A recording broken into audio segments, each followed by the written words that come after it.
Welcome to the Nonviolent Jesus podcast. I'm Father John Deere, and today I'm continuing my conversation with my friend, author, teacher, and lecturer, Sister Joan Chittister. This podcast is a project of www.beatitudescenter.org, where you can find many other podcasts and regular Zoom programs on nonviolence, Jesus, and working for a more just, more peaceful world. So before we begin again, let's have a little moment of prayer, and I invite everyone to just take a deep breath wherever you are and to relax, and once again to enter into the presence of the God of peace who loves you personally, infinitely, and everyone else as well. And let's welcome Jesus here with us into our hearts and ask for whatever graces we need to follow Jesus more faithfully and to do God's will. God of peace, thank you for all the blessings of life, love, and peace that you give us. Be with us now as we reflect on the teachings and Beatitudes of Jesus, that we might follow him more faithfully and do your will and live out his Beatitudes and become Beatitude people who welcome your reign of universal love, compassion, and peace. In Jesus' name, amen. So once again, it's a pleasure to welcome my friend, Sister Joan Chittister. This is part 2 of our ongoing conversation on Jesus and the Beatitudes. And we left off last week talking, just about to launch into the 3rd Beatitude, which I'll read and then invite Joan to comment on. So we're at Matthew chapter 5, verse 5. Blessed are the meek, they will inherit the earth. Blessed are those who hunger and thirst for justice, they will be satisfied. Blessed are the merciful, they will be shown mercy. Welcome back, Joan. Thank you, dear Brother John. I happen to have a love for this myself, and I'm afraid it shows because we could go on for a long time here. We did, however, I think, do a kind of a deep dive into the first of the great attitudes that Jesus has told us to live out if we want to be happy, and the second as well. At the base, what they say is don't hoard and think that the more that you manage to pile up in your basement is going to make you happier the next day. Don't cheat other people. They're working to bring themselves to the moment when they can feel happy as well as rejected. And be just. Be just with these people who do not have what we have. That brings us then to the question, how do you mean be just? What are you talking about? The 3rd Beatitude is called, Blessed are the meek, for they shall inherit the earth. They're going to get it. They're going to get what you seem to think you had the great sense for. Well, yes and no. They are asking you to be the kind of person that works with persons who need them. Blessed are the meek, for an American is a relatively ancient synonym, and we don't like it. It really means, in American language, be humble, meaning don't push, don't grab, don't ignore everybody else. Don't think that the place where you are is the greatest and you will just keep making it great while the people down the street and their kids can't pay their medical bills. What we need is a way, Jesus says, of living my life that does not destroy yours. If I am living a life that is not for any reason or in any way making it impossible for you to become equally relieved is something wrong with the way we're happening. I'm not exceptional. I'm human. You're not exceptional. You're nice. You're good. You're smart. You care, but you're human. And therefore, we don't have any birthrights that tell us getting up in the morning that all the eggs that were hatched that night, the night before, were ours to buy or were ours to save. And therefore, we must treat what we take in, all the other kinds of people in our lives, as equal partners. Different, maybe. Of course, different, but equal, which then prepares us now for the fourth of the great attitudes. Okay, and they let are. me just ask you a little bit more about the third one before we. Is that okay? Yeah. Sure. So I wanted you to comment on this. In my work and journey with the Beatitudes, there's a couple of thoughts. Thomas Merton wrote in his famous essay of 1965, Blessed Are the Meek, The Christian Roots of Nonviolence, that he said the Hebrew word meekness, which runs throughout the Psalms, interestingly, yes, it means humility, but it doesn't mean passivity. And he wrote, that's the biblical word for active nonviolence in the sense of Gandhi and Martin Luther King and Dorothy Day. So humble and gentle, but nothing passive about it. So you're standing up, as you're going to say, for justice and peace. And that was a revelation to me. So I'm sitting with that for years going, wow, is Merton right? Blessed are the nonviolent, whereas the world would say, blessed are the violent. But then, Joan, a comment on this. It's so weird, the imagination of Jesus. He's connecting humility and, let's say, active nonviolence or the struggle for justice and peace there with oneness with creation. You see, they will inherit the earth. And I remember the day about 20 years ago, I was living in New Mexico on the mountaintop in a hermitage, and I thought to myself, I've never heard anyone talk about the connection between the two. Why is that?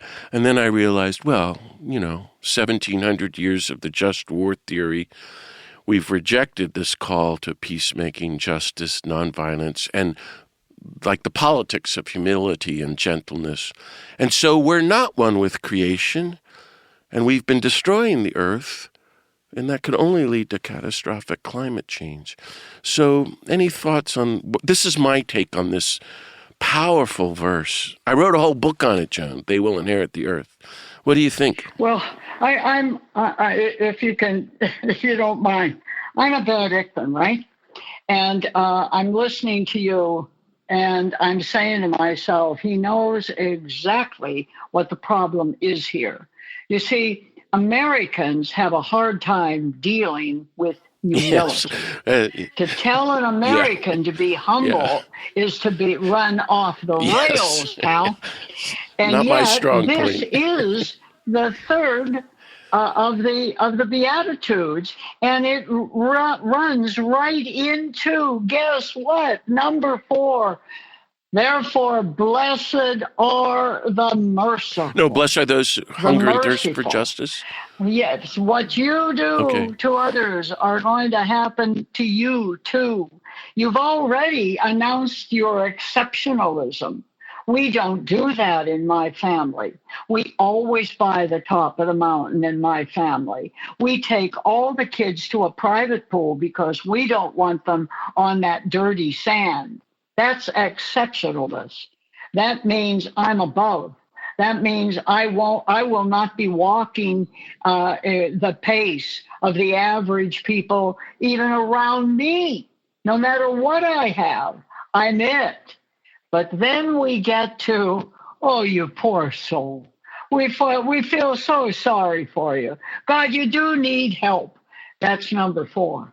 Blessed are the merciful. To the less mentally healthy, we are merciful. To people who have fallen on drugs and loss, we are merciful. To those who are not good like us, less than whole, not as human. We're going to readjust our thinking to be, to have mercy, to get mercy when we need mercy. We must be part of the merciful community. However, hang on if you're an American. Let's ask, for instance, what are we getting in the fourth tradition, part of the tradition? What about Guantanamo?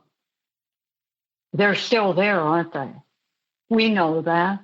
We haven't said a word about that for literally years now.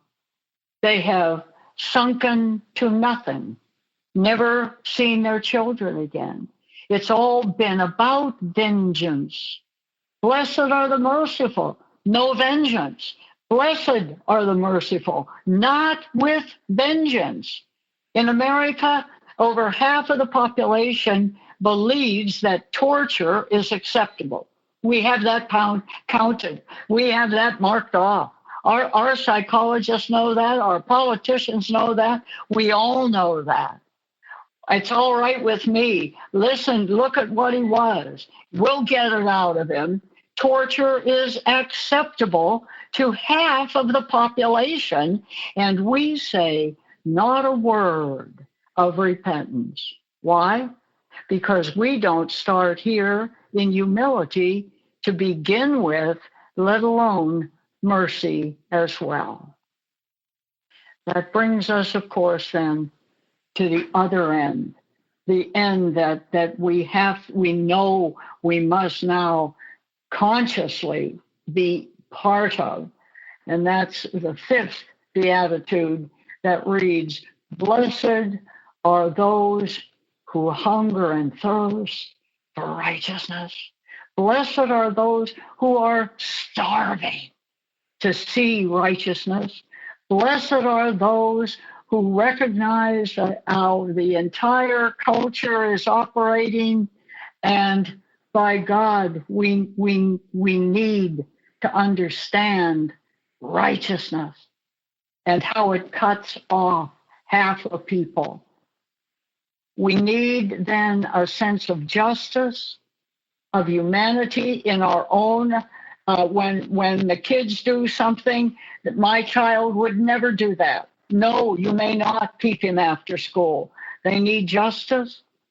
They need a sense of humanity, meaning that man fell in that gutter and another human being will have to pick him up.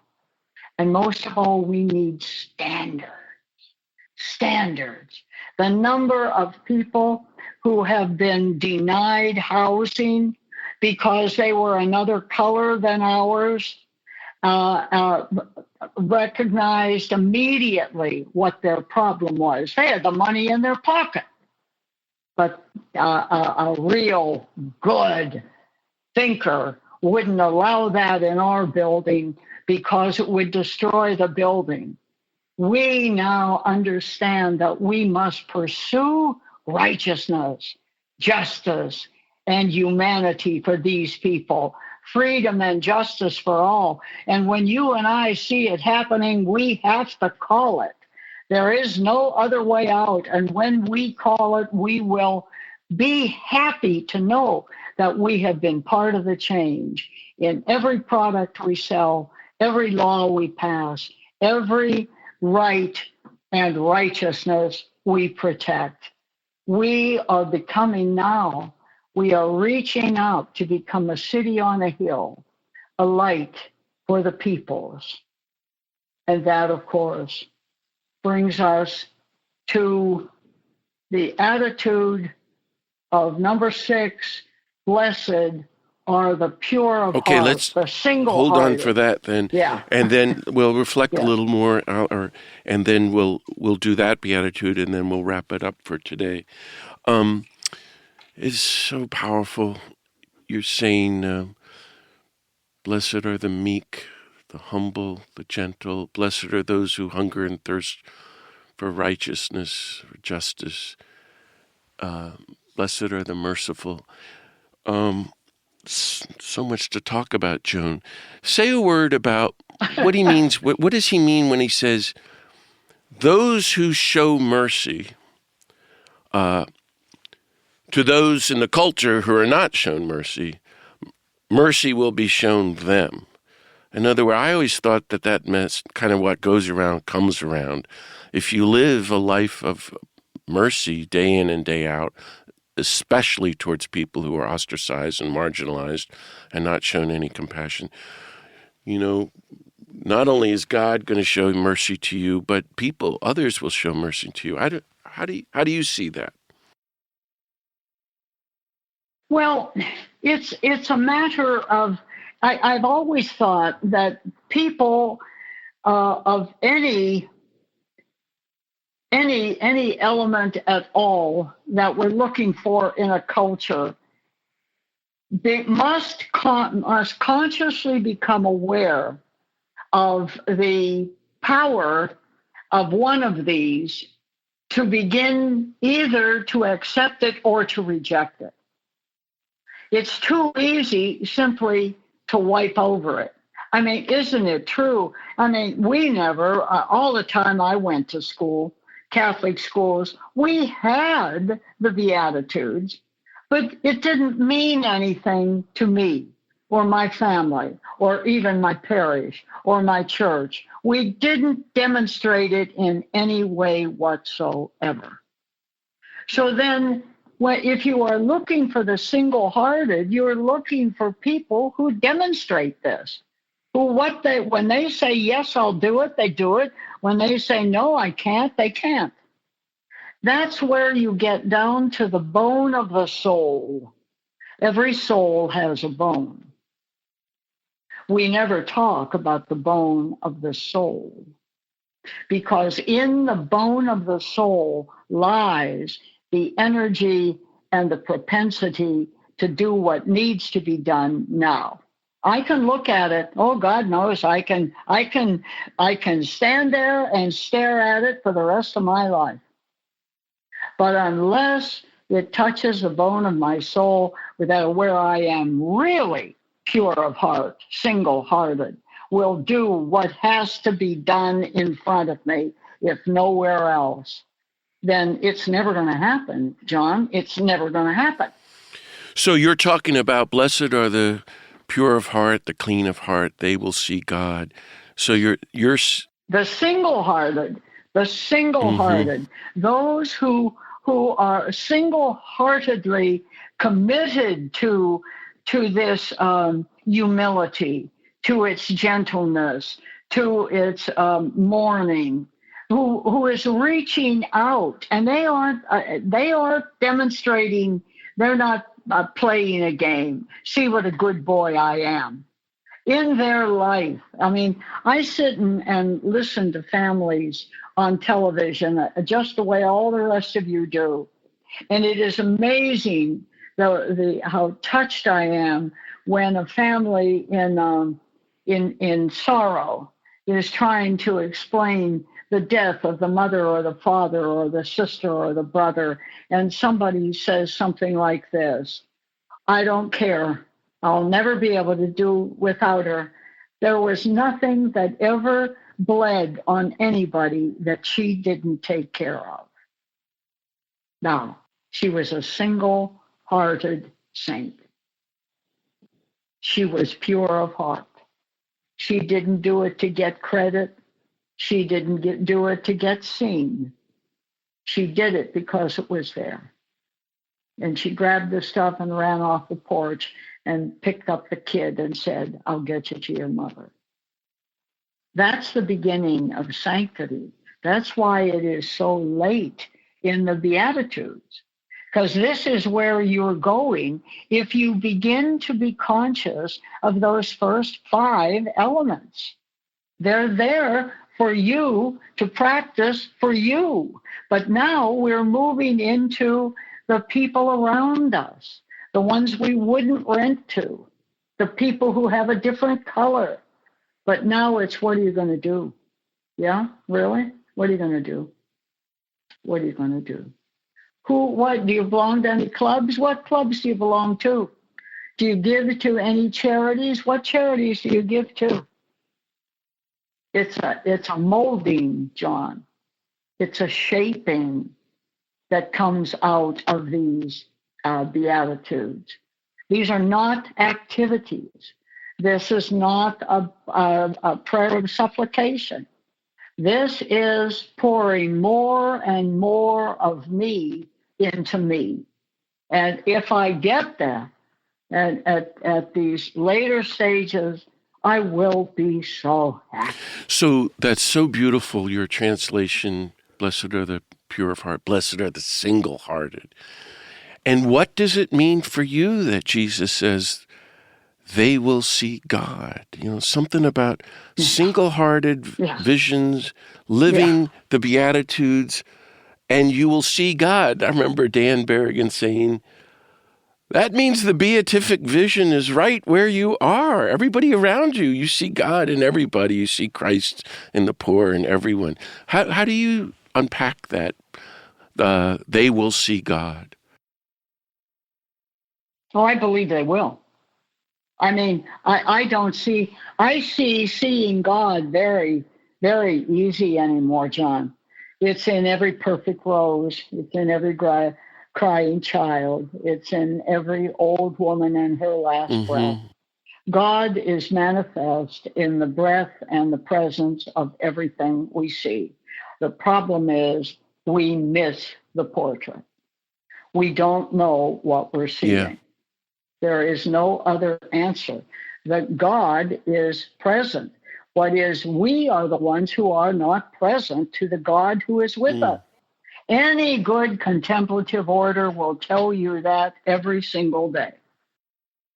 That's the Benedictine way, isn't it? To see God in everyday, ordinary life, in one another, in creation. And that's exactly and that's right. what happens if you live out the Beatitudes. You begin to see God. And, you know, the spiritual nugget in this tiny little rule of Benedict from the year 300 is humility. It took them centuries to recognize that it is chapter 7 on humility in the rule of Benedict that is our spirituality.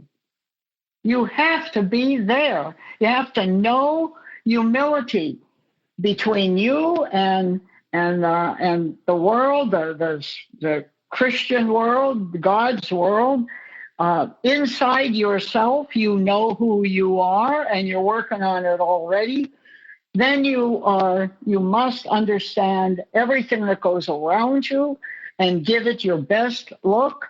And then in the last 4 of those elements, you don't hurt anybody. Anybody. Benedict says you don't even laugh at them. You don't reject them. They're just yours now. So these 2 pieces, they fall in line, but especially it's these. The whole notion of the Beatitudes is to find out what happiness is, not blessedness is. That's nothing but invoking a prayer on the guy next to you. This is the real thing. Okay. And it is who you become when you inherit these 8 Beatitudes. When you breathe them out and breathe them in, you got it. I'm hearing you reflect on the journey of the Beatitudes, the poor in spirit, mourning, and meek and humble and gentle, and hungering and thirst for justice, and being merciful and single-hearted. Another way I've been looking at all of this lately is as, in the end, total surrender to God. You know, the poor in spirit, you're surrendering to God. To be mournful, wow, you need God. And humble, that's the whole thing. Not my will, your will be done. Hungering and thirst, God, for justice and mercy, and single-heartedly, and I'm seeing God. That's all I want, is to see God. It's taken me my whole life, Joan, to understand it's a journey of totally surrendering to God. And that's where it's right there in the Beatitudes. What do you think? Yeah. That is all over the place. Yes, it is. And how to get there. That's what I love of it.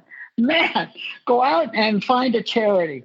Go see somebody who is hurting, and they've been left out of the dinner. Go take care of that, and you'll feel really good tonight. You're going to have a good night's sleep. It's wonderful. Well, we have just a few minutes left, so I want to sort of end on back to hunger and thirsting for justice. And the flip side of that is, well, in my translation, they will be satisfied.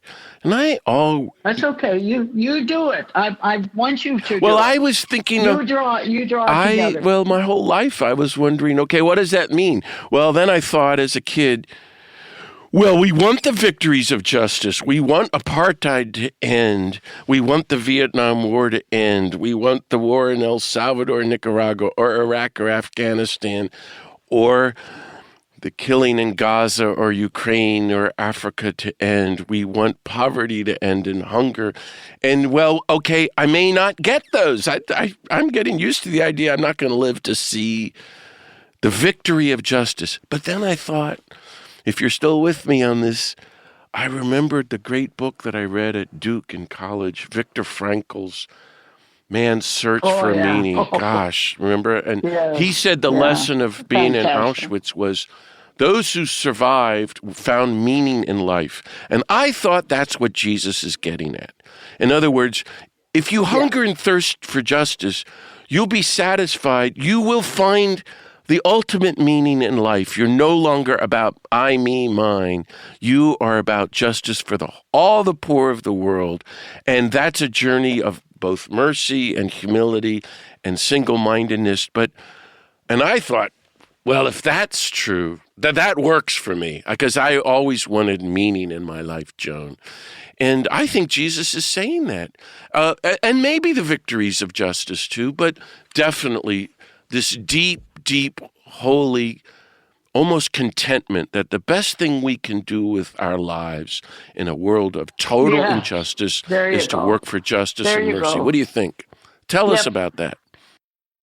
I will next week. Oh, we're going to end there. You told me this was the end. Okay, so we'll pick up there, and then we'll move into the great teachings about peacemaking and getting in trouble for that. Yes. So thank you so much, Sister Joan, for speaking with me today. And thank you, friends, for listening to the Nonviolent Jesus podcast. And you could hear more podcasts and find other Zoom programs at www.beatitudescenter.org.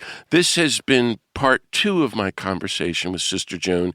Join me next week when we have the final part 3 of my conversation with Sister Joan Chittister on Jesus and the Beatitudes. And so may the God of peace bless all of you. Keep on following the nonviolent Jesus and living out the Beatitudes, and see you next time.